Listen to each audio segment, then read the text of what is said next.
الحمد للہ الذی کان بعبادہ خبیرا بصیرا تبارک الذی جعل فی السماء بروجا وجعل فیہا سراجا وقمرا منیرا والصلاة والسلام علی رسولہ الذی ارسل بالحق بشیرا ونذیرا وداعیا الی اللہ باذنہ وسراجا منیرا وعلى آلہ وصحبہ وسلم تسلیما کثیرا فاعوذ باللہ من الشیطان الرجیم بسم اللہ الرحمن الرحیم وکأی من نبی قاتل معه ربیون کثیر فما وہنوا لما اصابهم فی سبیل اللہ وما ضعفوا وما استکانوا واللہ یحب الصابرین صدق اللہ العظیم رب اشرح لی صدری ویسر لی امری واحلل عقدۃ من لسانی یفقہوا قولی۔ محترم ڈاکٹر سعد بلگامی صاحب، امیر حلقہ جماعت اسلامی ہند کرناٹکا، جناب لبیش شافعی صاحب، صدر سولیڈریٹی یوتھ موومنٹ کرناٹکا، مولانا احمد سراج صاحب، اسٹیج پر تشریف فرما دیگر ذمہ داران اور مہمانان گرامی، اور سولیڈریٹی یوتھ موومنٹ کرناٹکا کی دعوت پر کرناٹک کے مختلف علاقوں سے تشریف لائے جواں عزم، بلند حوصلہ، شاہین صفت نوجوانوں، یہ کرناٹک کی تاریخ کا ایک بڑا اہم، بڑا تاریخ ساز موقع ہے کہ پوری ریاست سے یہاں نوجوان جمع ہیں، اور ایک ایسے وقت جب کہ ہمارے ملک میں اور آپ کی ریاست میں بھی ظلم و ناانصافی کی، نفرت کی، تفریق کی، استحصال کی، ان سب چیزوں کی تاریکیاں بہت گہری ہو چکی ہیں۔ آج عیدگاہ قدوس صاحب کے گراؤنڈ پر امید کی ایک نئی کرن پھوٹ رہی ہے۔ میں مبارکباد دیتا ہوں آپ سب کو، اور دعا کرتا ہوں کہ یہ کرن بہت جلد ایک چمکتے دمکتے آفتاب کا روپ اختیار کرے، اس کی روشنی پوری ریاست میں، پورے ملک میں پھیلے، اور ظلم و زیادتی کے، ناانصافی کے، بد اخلاقی کے اندھیرے چھٹنے لگیں۔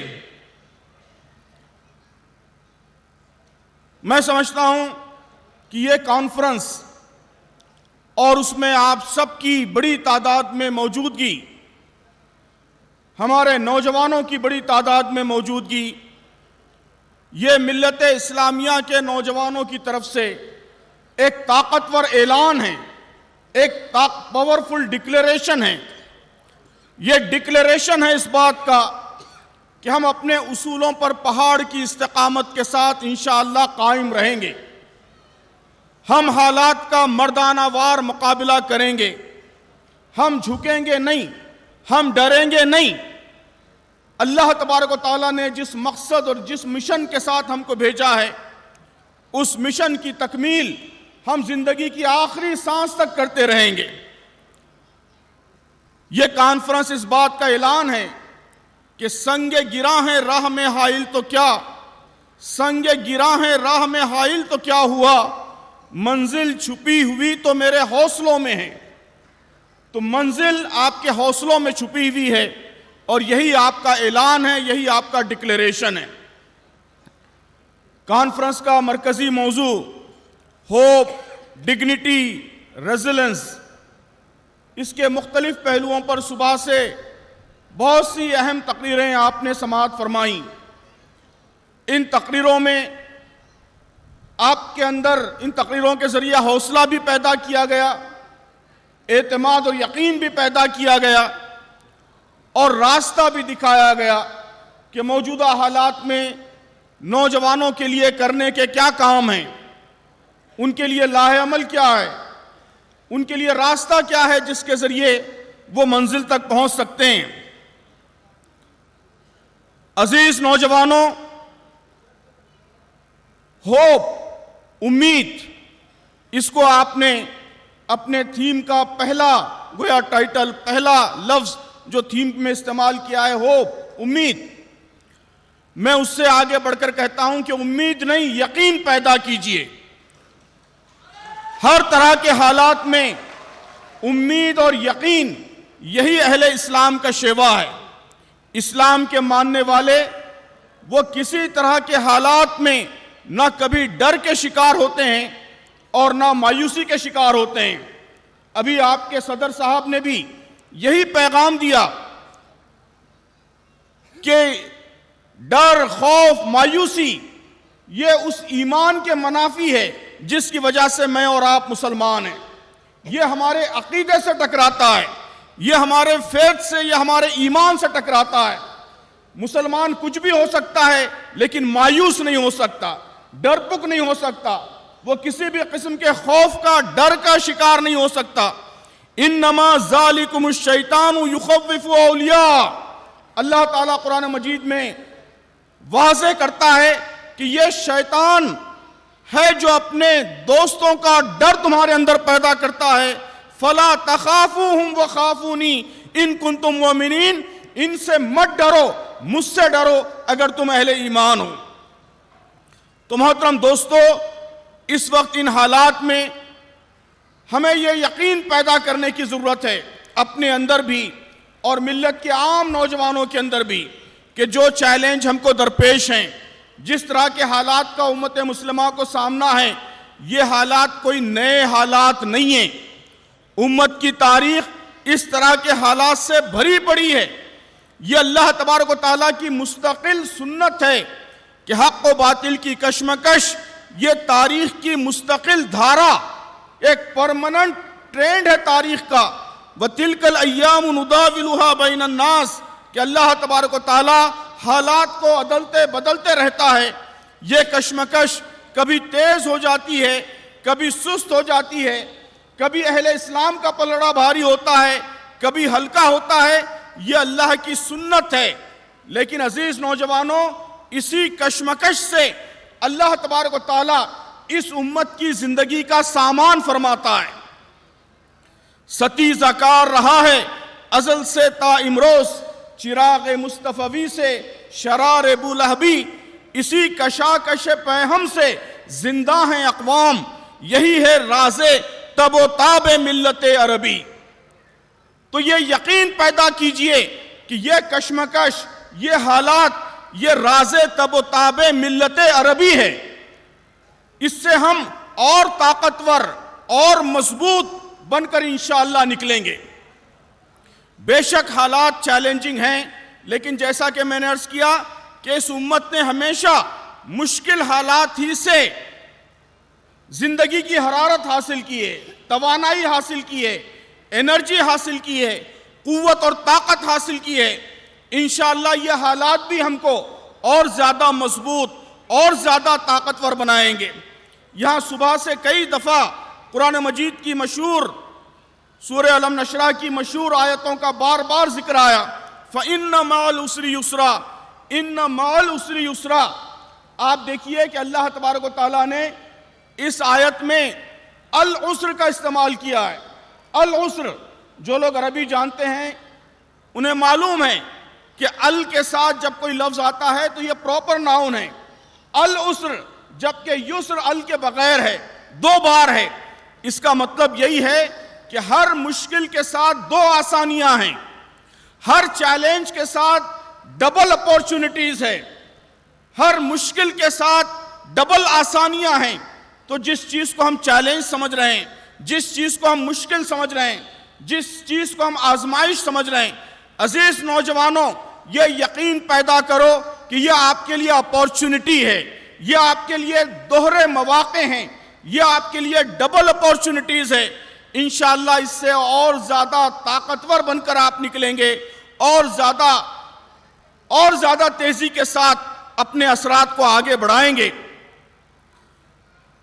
اللہ تبارک و تعالیٰ نے قرآن مجید میں فرمایا ہے کہ ان ربی لطیف لما یشاء انہ هو العلیم الحکیم، کہ واقعہ یہ ہے کہ میرا رب غیر محسوس تدبیروں سے اپنی مشیت پوری کرتا ہے، بے شک وہ علیم اور حکیم ہیں۔ تو ہم نہیں جانتے کہ ان مشکلات اور ان چیلنجوں کے پیچھے اللہ تبارک و تعالیٰ کی کیا مشیت ہے۔ ابھی آپ کے صدر صاحب نے سیدنا یوسف علیہ السلام کا ذکر کیا۔ یہ آیت جو میں نے پڑھی یہ بھی سورہ یوسف کی آیت ہے کہ جب یوسف علیہ السلام مصر کے تاج و تخت پر جلوہ افروز ہوئے تو اس موقع پر انہوں نے یہ بات کہی کہ بے شک میرا رب غیر محسوس تدبیروں سے اپنی مشیت پوری کرتا ہے۔ آپ ذرا غور کیجئے کہ جب یوسف علیہ السلام کو ایک کم عمر بچے کو کنعان کے صحرا میں ایک اندھے کنویں میں ان کے بھائی ڈھکیل کر چلے گئے، اس سے بڑھ کر مایوسی کی بات اور کیا ہو سکتی؟ گویا یہ ہر طرح کی امید کا خاتمہ تھا ایک عام آدمی کے لیے۔ کوئی راستہ بچا نہیں تھا کہ ایک اندھا صحرا جس میں دور دور تک کسی انسان کا نام و نشان نہیں ہے، اس کے کنویں میں لوگ ڈھکیل کر چلے گئے۔ آپ بتائیے اس سے بڑھ کر مایوسی کی بات کیا ہو سکتی ہے؟ لیکن سیدنا یوسف علیہ السلام کے لیے اللہ تعالیٰ نے کنعان کے اس اندھے کنویں کو مصر کے تاج و تخت کی پہلی سیڑھی بنایا، اور اس کے بعد مصر کی جیل کی طویل قید اس کو مصر کے تاج و تخت کا دوسرا زینہ، دوسری سیڑھی بنایا۔ ان ربی لطیف لما یشاء انہ هو العلیم الحکیم، کہ میرا رب غیر محسوس تدبیروں سے اپنی مشیت پوری کرتا ہے، بے شک وہ علیم اور حکیم ہے۔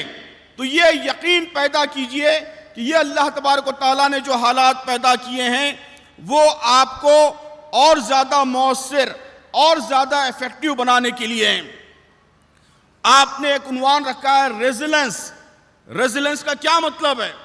ریزیلنس کا مطلب یہ ہے کہ آپ اسپرنگ کو جب زور سے دباتے ہیں، اسپرنگ کو جب زور سے دباتے ہیں تو وہ اور قوت سے باؤنس بیک کرتا ہے۔ تو لوگ کہتے ہیں کہ یہی ریزیلنس ہے، یہی ریزیلنس ہے۔ ریزیلنس یہ ہے کہ مشکلات اور چیلنجز یہ آپ کے حوصلوں کو پست نہ کریں، آپ کی ہمتیں نہ توڑیں، آپ کو مایوسی کا شکار نہ بنائیں، اور آپ کو معطلی کا، خاموشی کا، خاموش منتظر رہنے کی کیفیت کا، اس کا بھی شکار نہ بنائیں، بلکہ سخت حالات آپ کو اور مضبوط بنائیں، اور طاقتور بنائیں۔ اسپرنگ کی طرح آپ باؤنس بیک کریں، اسپرنگ کی طرح آپ باؤنس بیک کریں، یہی ریزیلنس ہے۔ تندیے باد مخالف سے نہ گھبرا اے عقاب، یہ تو چلتی ہے تجھے اونچا اڑانے کے لیے۔ تو یہ یقین آپ نے اندر پیدا کیجئے کہ یہ ہوا، یہ آندھی، یہ آپ کو اونچا اڑانے کے لیے چل رہی ہے۔ اب اس کے لیے کرنا کیا ہے؟ ہم کیسے ان حالات کو اپنے لیے سازگار بنا سکتے ہیں؟ کیسے اور زیادہ طاقتور اور مؤثر اور ایفیکٹیو بن کر نکل سکتے ہیں؟ میں سمجھتا ہوں کہ اس موضوع پر بھی بہت سی باتیں صبح سے آئی ہیں۔ ابھی ہمارے بزرگ مولانا احمد سراج صاحب نے استقامت کے موضوع پر بہت ہی شاندار مثالیں ہماری تاریخ سے پیش کی ہیں۔ میں نے قرآن مجید کی جس آیت کی تلاوت ابھی اپنی گفتگو کے آغاز میں کی ہے، اس میں اللہ تبارک و تعالیٰ نے اپنے جلیل القدر انبیاء کے حوالے سے بھی یہی بات کہی ہے۔ انبیاء کے حوالے سے اللہ تعالیٰ فرماتا ہے کہ ان پر مصیبتیں آئیں لیکن فما وہنوا لما اصابہم فی سبیل اللہ، کہ اللہ کی راہ میں ان پر جو مصیبتیں پڑیں ان پر وہ پست ہمت نہیں ہوئے، وما ضعفوا وما استکانوا، اور نہ کمزوری دکھائی اور نہ دشمن کے سامنے سرنگوں ہوئے۔ اللہ تبارک و تعالیٰ صبر و تحمل رکھنے والے ایسے ہی ثابت قدموں سے محبت کرتا ہے۔ سورہ کہف کا کئی دفعہ ذکر آیا آج صبح سے. آپ دیکھیے کہ قرآن مجید میں نوجوانوں کا ذکر، لفظ نوجوان، یہ پورے قرآن میں صرف 2 دفعہ آیا ہے، 2 دفعہ. ایک دفعہ اس کا ذکر ایمان کے حوالے سے ہے کہ موسیٰ علیہ السلام پر کسی نے ایمان نہیں لایا فرعون کے ڈر سے، اس کے حواریوں کے ڈر سے، سوائے چند نوجوانوں کی. اور دوسرا ذکر اسی صورت میں سورہ کہف میں استقامت کے حوالے سے آیا، نحن نقص علیک نبأہم بالحق انہم فتیۃ آمنوا بربہم وزدناہم ہدی وربطنا علی قلوبہم اذ قاموا فقالوا ربنا رب السماوات والارض. ہم ان کا اصل قصہ تمہیں سناتے ہیں. وہ چند نوجوان تھے جو اپنے رب پر ایمان لے آئے تھے. ہم نے ان کو ہدایت میں ترقی بخشی تھی. ہم نے ان کے دل اس وقت مضبوط کر دیے جب وہ اٹھے اور انہوں نے اعلان کر دیا کہ ہمارا رب تو بس وہی ہے جو آسمانوں اور زمین کا رب ہے. ہم اسے چھوڑ کر کسی دوسرے معبود کو نہ پکاریں گے. اگر ہم ایسا کریں گے تو بالکل بیجا بات کریں گے. آپ جانتے ہیں کہ ان نوجوانوں نے یہ اعلان انتہائی سخت حالات میں کیا، جبکہ اسلام پر، اپنے اصولوں پر، اپنے ایمان پر قائم رہنا یہ انتہائی دشوار ہو گیا تھا. ایسے موقع پر ان نوجوانوں نے کھڑے ہو کر اعلان کیا. قرآن مجید نے اسے نقل کیا ہے. تو قرآن کی نوجوانی، اس کا عنوان استقامت ہے. ہم اگر قرآن کا مطلوب نوجوان بننا چاہتے ہیں تو ہماری شخصیت کی سب سے بڑی خصوصیت یہ ہونی چاہیے کہ ہمیں اپنے اصولوں پر پہاڑ کی طرح استقامت کے ساتھ ڈٹ جانا چاہیے. نوجوانوں کے اندر جو کچھ ظلم ہو رہا ہے، زیادتی ہو رہا ہے، زیادتی ہو رہی ہے، اس کو وہ نوجوان ریزسٹ کرنا چاہتے ہیں، اس کی مزاحمت کرنا چاہتے ہیں. لیکن عزیز نوجوانوں، یاد رکھیے کہ یہ کہا جاتا ہے کہ پرزیورنس is the most powerful form of resistance، کہ استقامت یہ سب سے طاقتور مزاحمت ہے. کہ اگر آپ اپنے اصولوں پر قائم ہو جائیں گے، پوری سختی کے ساتھ ڈٹ جائیں گے، تو یہی سب سے طاقتور مزاحمت ہوگی. آپ اعلان کیجئے کہ حجاب ہمارا اصول ہے، اس پر ہم پہاڑ کی استقامت کے ساتھ ڈٹے رہیں گے. ہماری مسجدیں ہمارے شاعر ہیں، اس کی حفاظت کے لیے ہم ڈٹیں گے. اسی طرح سارے انسانوں کے ساتھ عدل، سارے انسانوں کے ساتھ جسٹس، سارے انسانوں کے ساتھ انصاف، یہ بھی ہمارا بنیادی اصول ہے. یہ اسلامی شریعت کا عنوان ہے. یہ انبیاء علیہ السلام کی بعثت کا مقصد ہے. یہ امت مسلمہ کے لیے اللہ تبارک و تعالیٰ کا حکم ہے. اس لیے عدل کے اصول پر اور اس ملک کے سارے شہریوں کو انصاف ملے، سارے شہریوں کو جسٹس ملے، اس کمٹمنٹ پر، اس پر بھی ہم پہاڑ کی استقامت کے ساتھ ڈٹے رہیں گے. بے شک ہم اپنے شاعر کی حفاظت بھی کریں گے، ظلم کی مزاحمت بھی کریں گے، لیکن سب سے اہم چیز جو مطلوب ہے وہ یہ ہے کہ ہم اپنے اصولوں پر استقامت کا مظاہرہ کریں. اسی کے نتیجے میں آپ کے اصولوں کی سچائی واضح ہوگی، نکھر کر لوگوں کے سامنے آئے گی. اسی کے نتیجے میں جو لوگ ان اصولوں کی مخالفت کر رہے ہیں ان کی مزاحمت ہوگی. اسی کے نتیجے میں آپ کی طاقت بڑھے گی. اسی کے نتیجے میں آپ کا اثر بڑھے گا. اسی کے نتیجے میں آپ کے اصول سماج میں مقبول ہوتے چلے جائیں گے، لوگوں کے اندر قبولیت حاصل کرتے جائیں گے. تو عزیز نوجوانوں، سب سے اہم چیز جو آج کے حالات میں مطلوب ہے وہ اپنے اصولوں پر، دین پر، ایمان پر، اپنے مقصد پر، اپنے مشن پر، ان سب چیزوں پر استقامت ہے. اس پر ڈٹ جانا ہے، اس پر مضبوطی کے ساتھ ٹھہرے رہنا ہے. یہاں بات آئی تفصیل سے کہ عدل، جسٹس، یہ ہمارا ایک اہم مقصد ہے، ایک اہم آبجیکٹیو ہے. یہ ہمارے علماء کہتے ہیں کہ شریعت اسلامی کا اصل آبجیکٹیو، اس کا مقصد شریعت وہ عدل ہے، قسط ہے. اللہ تبارک و تعالیٰ نے اہل ایمان کو حکم دیا ہے کہ یا ایھا الذین آمنوا کونوا قوامین بالقسط، اے لوگو جو ایمان لائے ہو، عدل کے لیے، قسط کے لیے، انصاف کے لیے کھڑے ہونے والے بنو۔ تو ہم مسلم نوجوان، مسلمان، یہ ملک کے تمام انسانوں کے لیے انصاف چاہتے ہیں، عدل چاہتے ہیں، صرف مسلمانوں کے لیے نہیں، اس ملک کے ہر شہری کے لیے عدل چاہتے ہیں، اس ملک کے ہر شہری کی نجات چاہتے ہیں، اس ملک کے ہر شہری کی کامیابی چاہتے ہیں۔ کسی خاص فرقے کے لیے، کسی خاص ذات کے لیے، کسی خاص نسل کے لیے نہیں، بلکہ سب کی بھلائی، سب کی خیرخواہی کے جذبے سے ہم میدان عمل میں آئے ہیں۔ یہ آپ کا کمٹمنٹ ہونا چاہیے۔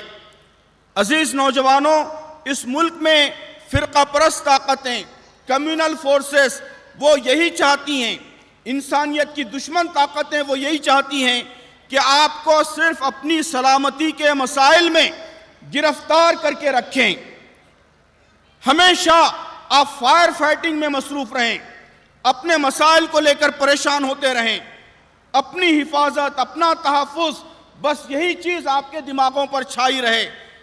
اس کانفرنس میں بڑی تعداد میں آپ کی موجودگی یہ اعلان ہے اس بات کا کہ انشاءاللہ اب آئندہ ہم یہ نہیں ہونے دیں گے۔ ہم بے شک اپنے تحفظ کی بھی فکر کریں گے، لیکن اس سے زیادہ اس کے ساتھ ساتھ پورے ملک کی، پوری انسانیت کی تحفظ کی فکر کریں گے، سب کے لیے عدل کی فکر کریں گے۔ ہم صرف اپنے خول میں ہرگز بند نہیں ہوں گے۔ ہم خیر امت ہیں، ہم اخرجت للناس ہیں، سارے انسانوں کے لیے نکالے گئے ہیں۔ ہم کبھی اتنے خود غرض، اتنے سیلفش نہیں ہو سکتے کہ صرف ہمارے مسائل، صرف ہمارے پرابلمز، صرف ہماری سیکیورٹی یہ ہماری توجہات کا مرکز بن جائے۔ عزیز نوجوانوں، ایسا نہ ماضی میں ہم نے کبھی کیا ہے اور نہ آئندہ کبھی کریں گے۔ ہم اس ملک کو تباہی کے راستے پر جانے نہیں دیں گے۔ ہم رحمان و رحیم پروردگار کے بندے ہیں، ہم دین رحمت کے ماننے والے ہیں، ہم رحمت للعالمین صلی اللہ علیہ وسلم کے امتی ہیں۔ اس ملک کے لیے، یہاں کے انسانوں کے لیے ہم کل بھی رحمت تھے، آج بھی رحمت ہیں اور کل بھی رحمت رہیں گے انشاءاللہ۔ ہم قربانیوں کا نذرانہ دے کر اس ملک کو، یہاں کے تمام انسانوں کو بچائیں گے، ان سے سچی خیرخواہی، یہی ہمارا مقصد ہے، یہی ہمارا نصب العین ہے۔ ہم ہدایت کی روشنی سے انہیں منور کریں گے، انہیں سیدھا راستہ دکھائیں گے، کامیابی کا، بھلائی کا، اس دنیا میں کامیابی کا، آخرت میں کامیابی کا راستہ ہم دکھائیں گے۔ اس ملک کا، کرناٹک کا ہر مسئلہ انشاءاللہ ہمارے دم سے حل ہوگا۔ ہم اس ملک کے لیے، یہاں کے انسانوں کے لیے ایسڈ بن کر ابھریں گے۔ عزیز نوجوانوں، یہ آزمائشوں کی بھٹی اسی لیے دہکائی گئی ہے کہ آپ کندن بن کر نکلیں اور اپنا یہ کردار ادا کریں۔ اس کے لیے کرنا کیا ہے؟ میں دو کاموں کی طرف جن کی طرف ہمیشہ اپنے نوجوانوں کو متوجہ کرتا ہوں، ان دو کاموں کی طرف متوجہ کرتے ہوئے اپنی بات ختم کروں گا۔ عزیز نوجوانوں، سب سے پہلا کام یہ کہ آپ یہاں سے جانے کے بعد کرناٹک کے مختلف اضلاع میں، یہاں کے گاؤں گلی گلی، محلہ محلہ پھیل جائیے اور ایک مہم شروع کیجئے، ایک کیمپین، دلوں کو اور دماغوں کو جیتنے کی مہم، دلوں کو جیتنے کی مہم، دماغوں کو جیتنے کی مہم۔ تاریخ میں ہم پڑھتے ہیں کہ ہمارے سورما، ہمارے بہادر، وہ قلعوں کو فتح کرنے کے لیے نکل جاتے تھے۔ آج قلعوں کو فتح کرنے کا موقع نہیں ہے، آج ہمارے ہیروز وہ ہوں گے جو دلوں اور دماغوں کو فتح کریں گے۔ دماغ کیسے فتح ہوتے ہیں؟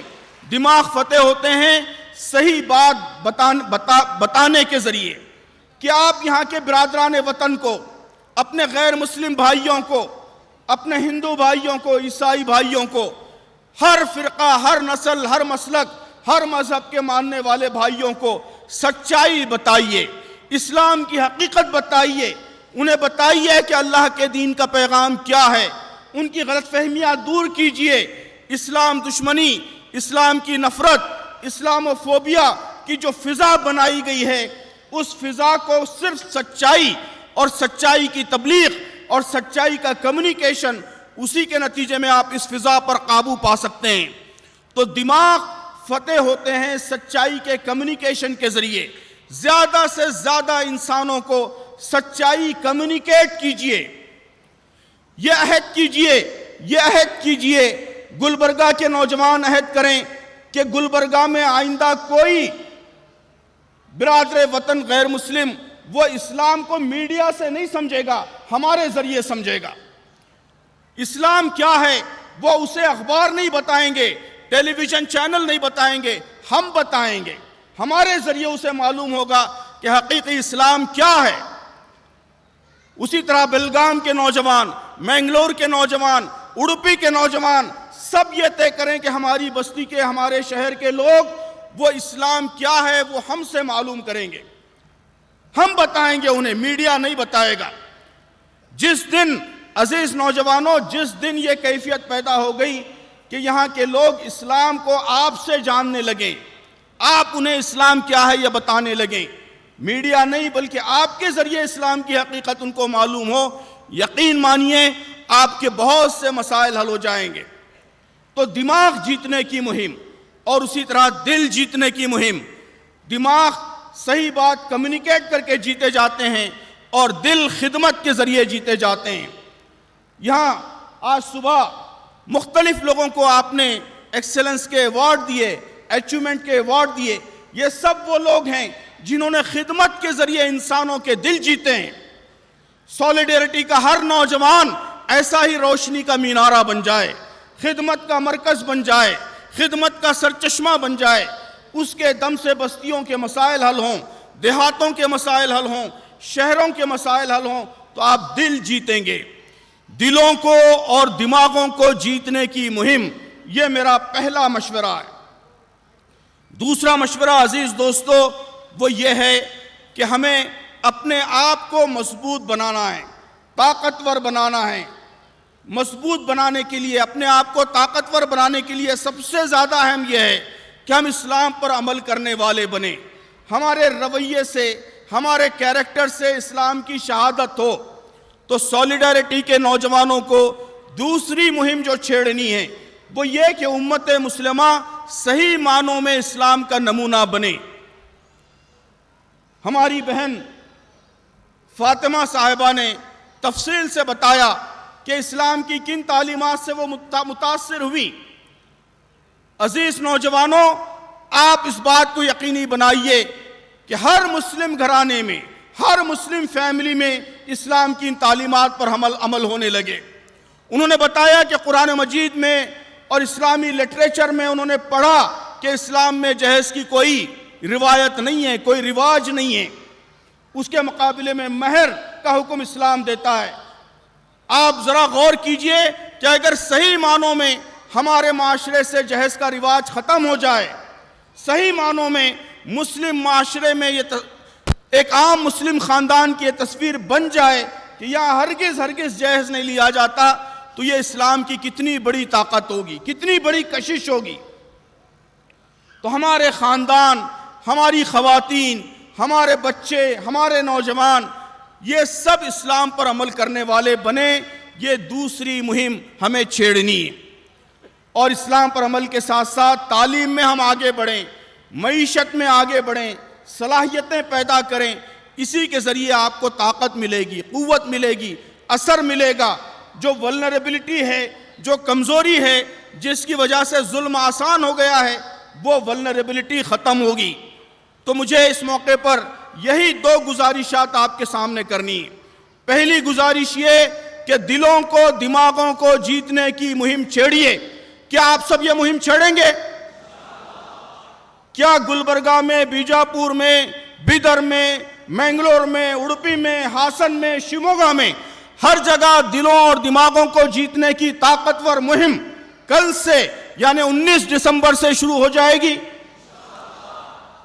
یہ پہلی گزارش۔